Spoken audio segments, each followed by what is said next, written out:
Hello. जय हिंद। कैसे हैं आप लोग? आपका स्वागत है हमारी यूट्यूब चैनल ऑलवेज न्यू 142 पर। किसी ने क्या खूब लिखा है, हौसला दो किसी के टूटते हुए उम्मीदों को, हौसला दो किसी के टूटते हुए उम्मीदों को, सहारा दो किसी के थकते हुए कदमों को, जिद हो ऐसी कि आंधी में भी दिया जला दे, जिद हो ऐसी अपने संघर्ष को आपकी मंजिल से मिला दे। यानी अगर आपने संघर्ष करने की सोचा है कि भाई मुझे एक मंजिल पाना है और संघर्ष करना है, तो संघर्ष इस कदर से करो कि मंजिल को पालो, तब तक नहीं रुको। तो ज्यादा नहीं चलेंगे, हम लोग आज पढ़ेंगे क्लास 10th केमिस्ट्री यानी रसायन शास्त्र का चैप्टर नंबर 2, जिनके अति लघुतरीय प्रश्न उत्तर। यानी आपने अभी थंबनेल देखा, क्या लिखना हमको? अति लघुतरीय। यानी इन सारे प्रश्न को बारी बारी से हम लोग समझने का प्रयास करेंगे। बस आपको क्या करना है, वीडियो को ध्यान से सुनना है, एक एक बातों को सुनना है, हर एक क्वेश्चन को हम समझाने का प्रयास करेंगे। और आशा और उम्मीद है कि जब एक बार आप देख लेंगे तो फिर अन्य वीडियो देखने की जरूरत नहीं होगी।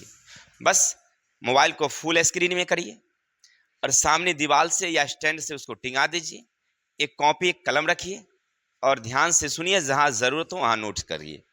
तो ज्यादा देरी ना, चलते हैं क्वेश्चन नंबर 1। अब क्वेश्चन क्या कहता है, सुनना थोड़ा गौर से। कह रहा है आपसे 3 खनिज अम्लों के सूत्र लिखिए, यानी 3 खनिज अम्ल जो हैं उनके सूत्र लिखने हैं। तो जैसे हाइड्रोक्लोरिक अम्ल HCl, सल्फ्यूरिक अम्ल H2SO4 और नाइट्रिक अम्ल HNO3। ठीक है ना, ये प्रमुख खनिज अम्ल हैं, इनके लिख दिए। अब खनिज अम्ल क्या भाई? तो जो खनिज पदार्थों के बने अम्ल, तो हम लोग पहले भी पढ़ चुके हैं कि अम्ल वह है जो स्वाद में क्या होता है, खट्टा होता है। और इसके बारे में हम लोग विशेष करके चर्चा चैप्टर में कर लिए थे। अब यहाँ पर हमें सूत्र लिखना था, तो हमने लिखा हाइड्रोक्लोरिक अम्ल, सल्फ्यूरिक अम्ल और नाइट्रिक अम्ल। दूसरा है एक कार्बनिक अम्ल का सूत्र।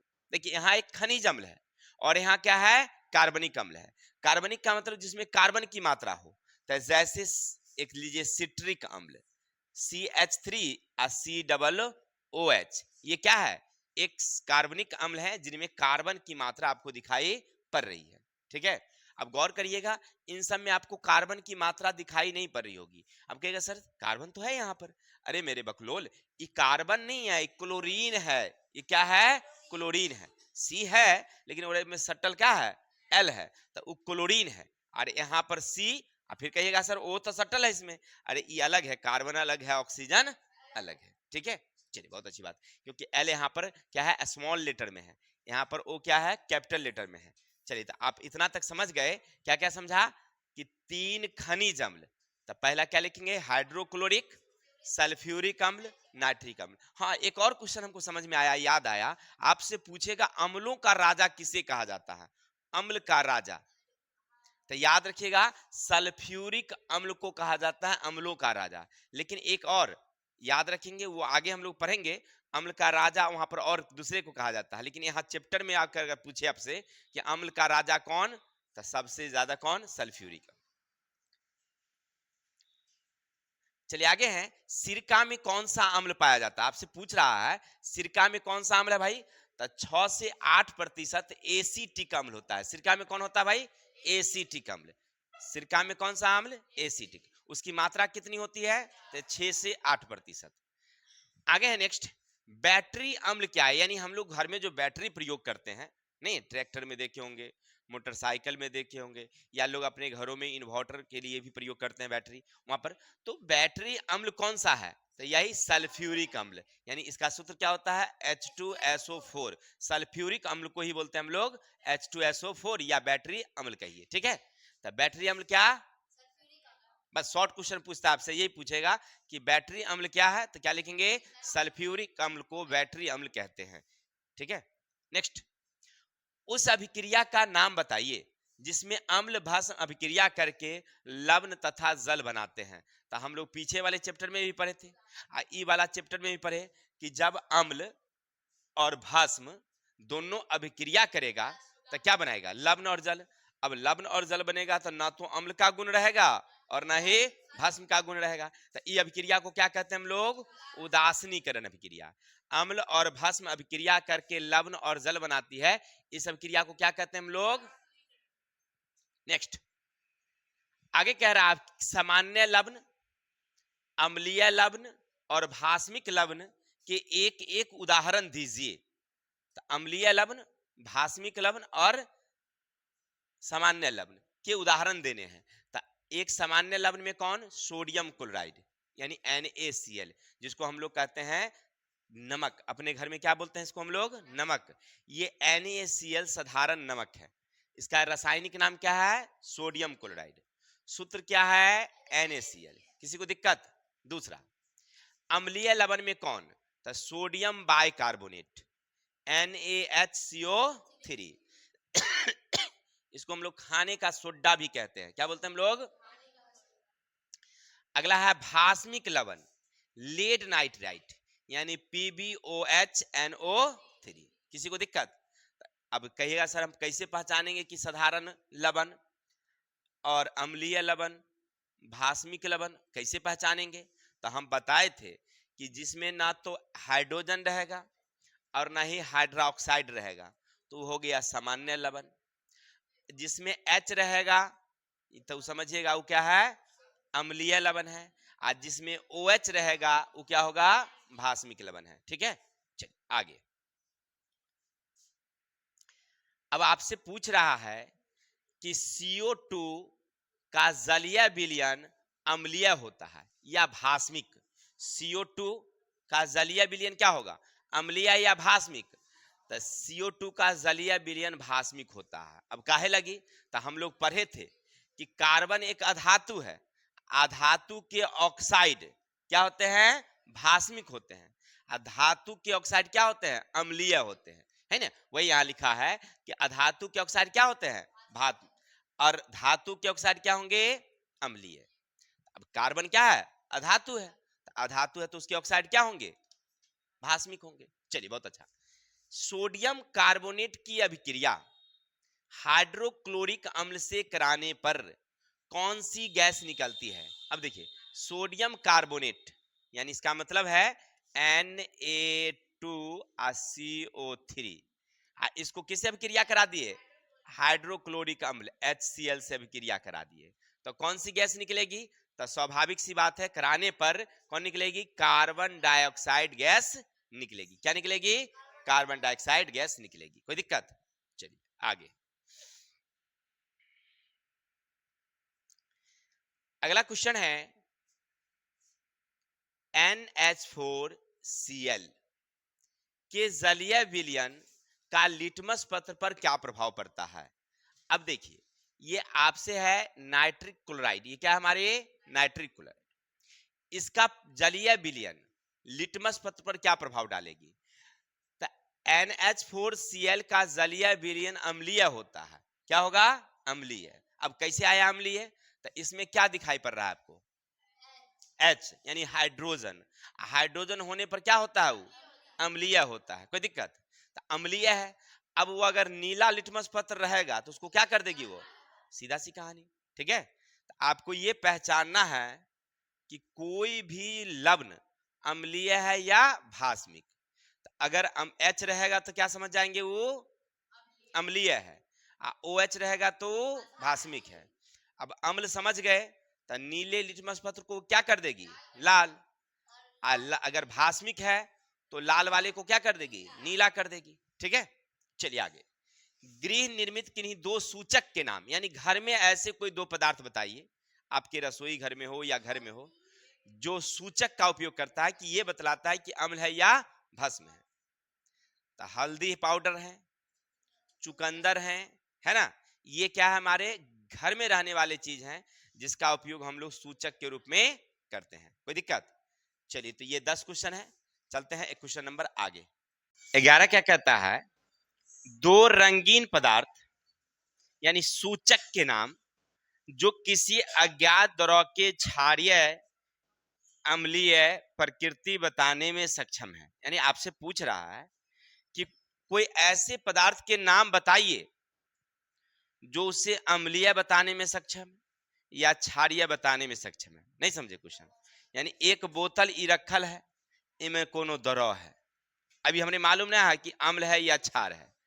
अब इसको जानने के लिए हम कुछ ऐसे पदार्थ लाएंगे और उस पर इससे 2-3 बूंद डाल देंगे, तो उसके रंग में अगर परिवर्तन हो रहा है तो इसकी प्रकृति का पता चल जाता है कि वह अम्लीय है या भास्मिक है।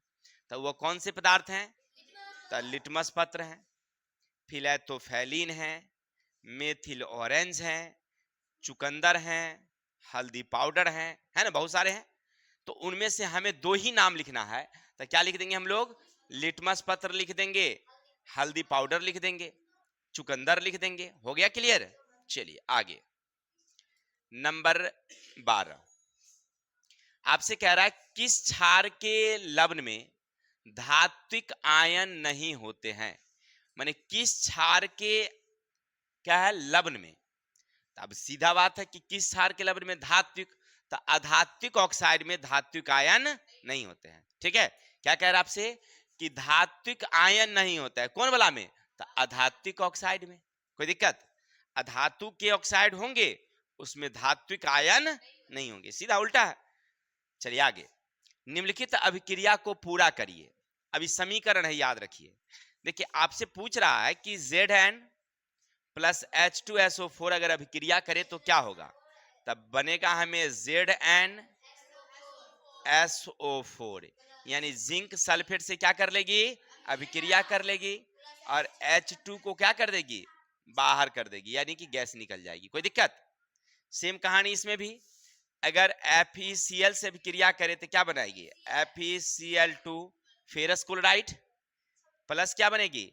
H2O। कहिएगा कहां से लाए 2? तो E2 जो है ना दोनों के लिए है, H के लिए भी है और Cl के लिए भी है ना। तो FeCl से अभिक्रिया करेगी तो FeCl2 बनाएगी, अब बनेगी क्या फिर? H2। बस यही समीकरण को पूरा करना था। अब ये सब याद रखने की चीज है कि सल्फ्यूरिक अम्ल का क्या सूत्र है, हाइड्रोक्लोरिक का क्या सूत्र है, जब वो लोहा से अभिक्रिया करेगी तो क्या करेगी, जिंक से अभिक्रिया करेगी तो क्या बनाएगी, ये सब ध्यान रखने की चीज है। और याद हो जाता है, ऐसा कुछ बात नहीं है कि आप अगर पढ़ेंगे तो नहीं होगा। एकदम सारे बच्चों को याद हुआ, तो आपसे भी याद होगा, है ना। चलिए बस हौसला बुलंद रखिए और अपने आप को पहचानिए कि हम में भी योग्यता है, हम कर सकते हैं। ठीक है ना। देखिए हम अपनी बात बताएं, जब हम पहली बार डॉक्टर के यहाँ गए थे, इलाज कराने नहीं सीखने के उद्देश्य से, हमारे अभिभावक किसी ने हमको नहीं कहा कि तुम आगे डॉक्टर बनो। ठीक है, हम अपनी अपनी इच्छा से हम एक डॉक्टर के यहाँ गए और बोले कि हमको रहना है आपके यहाँ, सीखना है। तो डॉक्टर बोले ठीक है रह जाइए। पहली बार मैट्रिक के बाद गए थे, पहली बार जब हम उनके यहाँ ओटी में गए जहाँ ऑपरेशन हो रहा था, तो एक पहली दिन जब गए 2 घंटे बाद वो एक ऑपरेशन कर रहे थे, तो हम भी उस ओटी में गए रूम में, तो कोराटी पैर का जो होता है ना उसको काट के मांस को हटा रहे थे। इतना ब्लड आ रहा था कि देखते देखते ना हमको लगा कि पूरा पृथ्वी नाच रहा है, एकदम पूरा चक्कर आ गया। जबकि कर रहे थे डॉक्टर साहब, वहां पर एक और कंपाउंडर थे, हम भी थे, तो हमको लगा कि पृथ्वी हमारा नाच रहा है। तो हम उस ओटी से बाहर आ गए, डॉक्टर साहब समझ गए कि इसको कुछ प्रॉब्लम हो गया है। आके हम बैठ गए, जब सारे पेशेंट खत्म हो गए तब हमको डॉक्टर साहब बाद में बोले क्या हुआ था, चक्कर उकर आ गया था क्या? हम बोले जी। तो बोले ठीक है तुम 15 दिन बाद आना। फिर हमने सिस्टम बदल दिया, हम डॉक्टर के यहाँ गए ही नहीं वहां पर, फिर दूसरे काम में लग गए। धीरे धीरे ऐसे ही घूमते घूमते फिर एक दूसरे डॉक्टर के हम मौका मिला हमको जाने का। वहां जब गए तो डॉक्टर साहब बोले कि ठीक है तो कल से 2-4 दिन बाद आना। 2-4 दिन बाद काहेला भाई, आजे काहे नहीं हो? और आए कल होकर सवेरे 8 बजे हम हाजिर हैं डॉक्टर साहब के यहाँ। तो बोले अरे तुम काम छोड़ दिया? हम बोले हाँ भैया को दे दिए हैं, आप यहीं रहेंगे। अब वहां पर धीरे धीरे करते करते अभ्यास हो गया। हमने वहां पर ना ब्लड प्रेशर जांचना सीखा, न नस में सुई देना सीखा, ना नेबुलाइजर करना सीखा। सारा हम अपने दिमाग से ही काम करना शुरू किया।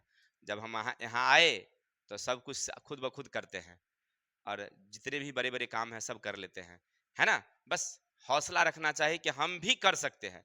हमने कई बार कोशिश किया भाई कि नेबुलाइजर कैसे किया जाता है, दिमाग लगाए, ठीक है ना, फिर हमने करना सीख गया। कैसे नहीं जानते हैं? बच्चे को भाप लगाता है ना, देखे होंगे ना, वो देखे होंगे। टाका लगाते हुए देखे होंगे। डॉक्टर साहब हमको टाका लगाना नहीं सिखाए कभी, लेकिन हम खुद ब खुद करना शुरू कर दिए कि चलो आज करके देखते हैं। चलिए आइए किताब की ओर। बस हौसला रखना चाहिए कि हमसे हो सकता है। हम भी कभी कंप्यूटर का क्लास हमने नहीं किया है, देखा है ना, हम कंप्यूटर चलाते हैं और फास्टली चलाते हैं। क्लास हमने नहीं किया, बस हम रखा, देखा, बस शुरू कर दिया हमने सीखना। खुद ब खुद करते हैं। अब हम इतना चलाते हैं कि जो हमारे सामने में बैठती थी ना, बल्कि सर इतना दिन से हम चलाते हैं तो हम नहीं उतना तेज चलाते हैं हाथ जितना आप चलाते हैं। हौसला रखना चाहिए कि हम कर सकते हैं। हो गया, कहानी खत्म। चलिए आई किताब की ओर। तो बुआ जी हौसला रखना चाहिए, अपने आप में रखना चाहिए कि हमसे हो सकता है।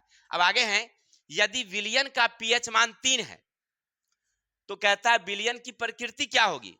तो विलियन का अगर पीएच मान 3 है तो विलियन क्या होगा, अम्लीय होगा। 7 से नीचे वाला क्या है और 7 से ऊपर वाला क्या है। चलिए बहुत अच्छा। आगे है, पीएच मान 6 और पीएच मान 2 वाले विलियन अधिक अम्लीय है। कौन है बताइए। 2 वाला ज्यादा अम्लीय होगा और 6 वाला कम होगा, क्योंकि 7 से जब नीचे उतरेंगे, 7 यहाँ है तो 6 वाला कम अम्लीय, 5 वाला उससे ज्यादा अम्लीय, 4 वाला उससे ज्यादा, 3 वाला उससे ज्यादा, है ना, ऐसे करके बढ़ते जाते हैं। ठीक है, चलिए अब आगे चलते हैं। अब कहता है, क्या पीएच मान 8 वाले विलियन जल से अधिक भास्मिक होंगे। तो हाँ, 7 वाला तो उदासीन है और 7 से ऊपर वाला 8 9 10 क्या होगा, भास्मिक। तो अब कह रहा आपसे कि 8 वाला भास्मिक होगा, तो क्या कह देंगे, हाँ 8 वाला भास्मिक होगा। सीधी सीधी कहानी है, कितना सिंपल क्वेश्चन है। चलते हैं क्वेश्चन नंबर आगे। अब देखो आपसे कह रहा है, परीक्षा में ऐसे ही क्वेश्चन दे देगा, NaCl बताइए अम्लीय लवण है, भास्मिक लवण है या साधारण लवण है। तो साधारण लवण है, क्योंकि इसमें ना तो H है ना ही OH है। अब कह रहा है NaHCO3 क्या है, अम्लीय है, क्योंकि इसमें क्या है, हाइड्रोजन आयन है।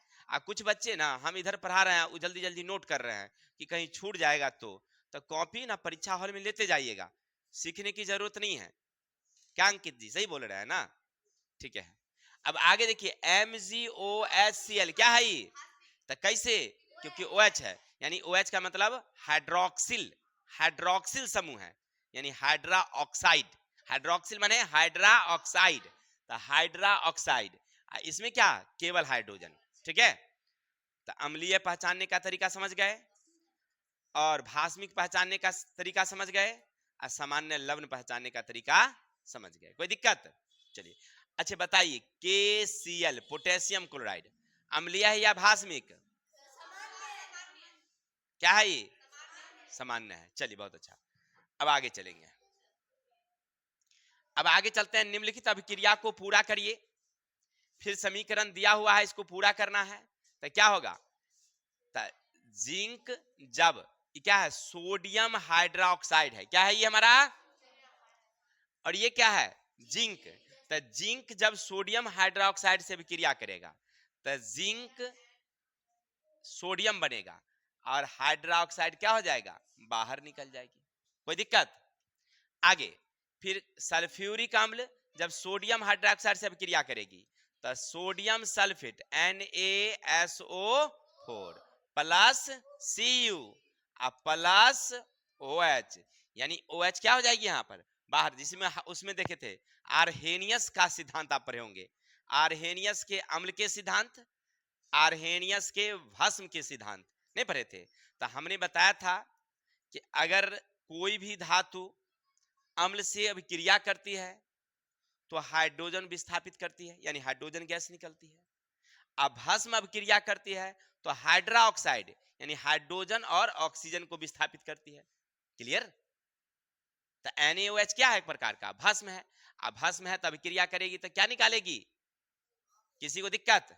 चलते हैं आगे। जस्ता तथा तनु हाइड्रोक्लोरिक अम्ल की अभिक्रिया में अम्ल कौन सा तत्व धातु से विस्थापित हो जाता है। क्या कह रहा है, देखिए जस्ता और हाइड्रोक्लोरिक अम्ल है ना, दोनों अभिक्रिया करेगी, यानी कि जस्ता यानी Zn प्लस 2HCl। अब अभिक्रिया करेगी तो क्या होगा, तो जिंक क्लोराइड बनेगा ZnCl2 H2 क्या हो जाएगी, अलग हो जाएगी, यानी विस्थापित हो जाएगी। तो क्या अलग हो गई, किसी को दिक्कत? तो वही पूछ रहा है कि किस धातु को विस्थापित हो जाता है, तो हाइड्रोजन विस्थापित हो जाता है। किसी को दिक्कत? चलते हैं आगे। आपसे कह रहा है एक सूचक का नाम बताइए जो विलयन के विभिन्न हाइड्रोजन आयन की सांद्रता स्तर बताने में सक्षम है। अब कोई सूचक का नाम बताना है जो विलयन की प्रकृति बताने में सक्षम है। जैसे अभी बता रहे थे कि एक बोतल में हमने कोई पदार्थ लिया है, ये अम्ल है कि भस्म बताने के लिए किसको लाएंगे हम लोग, किसको लाएंगे? देखिए वो कहता है जनार्दन राय को लाएंगे। अरे वो नहीं, लिटमस पत्र लाएंगे यार। जनार्दन राय यहाँ के क्या करेगा, वो खाएगा और बहुत करेगा ज्यादा से ज्यादा। जनार्दन राय खाता है 5 किलो, इसीलिए उसको याद रहता है।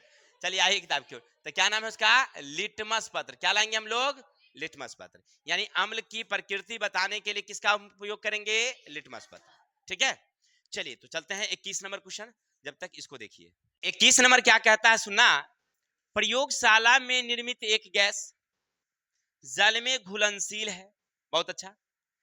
इसके जलीय विलयन में फिलेटोफैलिन सूचक का एक बूंद डालते हैं, अब विलयन का रंग गुलाबी हो जाता है। तब बताइए विलयन की प्रकृति क्या है। अब आपने चैप्टर पढ़ा था कि फिलेटोफैलिन एक प्रकार का सूचक है, और जब ये ओकरा में हम लोग रंग डालेंगे और गुलाबी हो जाए तो समझिए वो क्या है प्रकृति, यानी फिलेटोफैलिन एक प्रकार का सूचक है। अगर किसी विलयन से आपने उस पर डाला अगर 2 बूंद और उसका रंग गुलाबी हो जाए तो समझिएगा वो क्या है, क्षारीय है। तो कौन क्षारीय है, फिलेटोफैलिन की विलयन, विलयन क्षारीय है। बहुत अच्छा। आगे तो विलयन की प्रकृति कैसी हुई। नंबर 22 आपसे कह रहा है रवाकरण जल की अवस्था में वाशिंग सोडा यानी धोने का सोडा और तुतिया का रासायनिक सूत्र। ये याद रखिएगा, परीक्षा में पूछता है सूत्र सब। ऐसे हम लास्ट के टाइम में आपको बहुत सारे सूत्र बताएंगे, ठीक है ना, 50-60 गो सूत्र जो एग्जाम की दृष्टि से इंपॉर्टेंट होंगे। नोट्स देंगे वो आप देख लीजिएगा, आज जो वीडियो देख रहे हैं वो पीडीएफ में रहेगा, आप डाउनलोड कर लीजिएगा वहां पर। ठीक है, चलिए तो धोने का सोडा का सूत्र क्या भाई, तो Na2CO3 इंटू 10H2O। अब एग्जाम में आपसे पूछता कैसे है, तब पूछेगा धोने का सोडा यानी सोडियम कार्बोनेट का रासायनिक सूत्र है।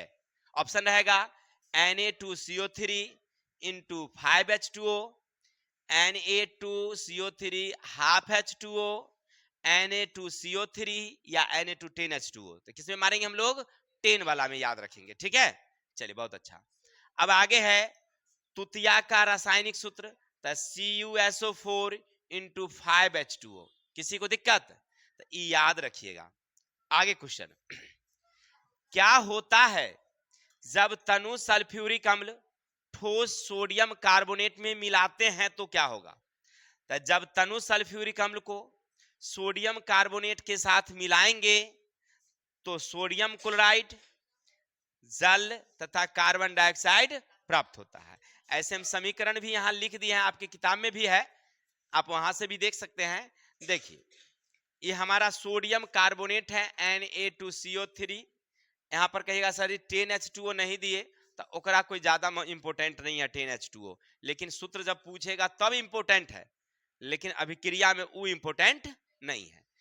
चलिए अब हाइड्रोक्लोरिक अम्ल से अभिक्रिया किया तो क्या मिला हमें, 2NaCl प्लस H2O और CO2। ये याद रखिएगा। क्वेश्चन नंबर नेक्स्ट, किसी विलयन से हाइड्रोजन आयन के जलीय आयनों की सांद्रता बढ़ाने पर विलयन का पीएच मान क्या होगा। यानी हाइड्रोजन आयन की सांद्रता अगर बढ़ाइएगा तो विलयन की पीएच मान क्या होगा, तो पीएच मान बढ़ेगा। क्योंकि अगर मान लीजिए हाइड्रोजन 2 था तो उसका पीएच मान 2 था, अगर आपने हाइड्रोजन कर दिया 3 तब पीएच मान भी कितना हो गया भाई, 3।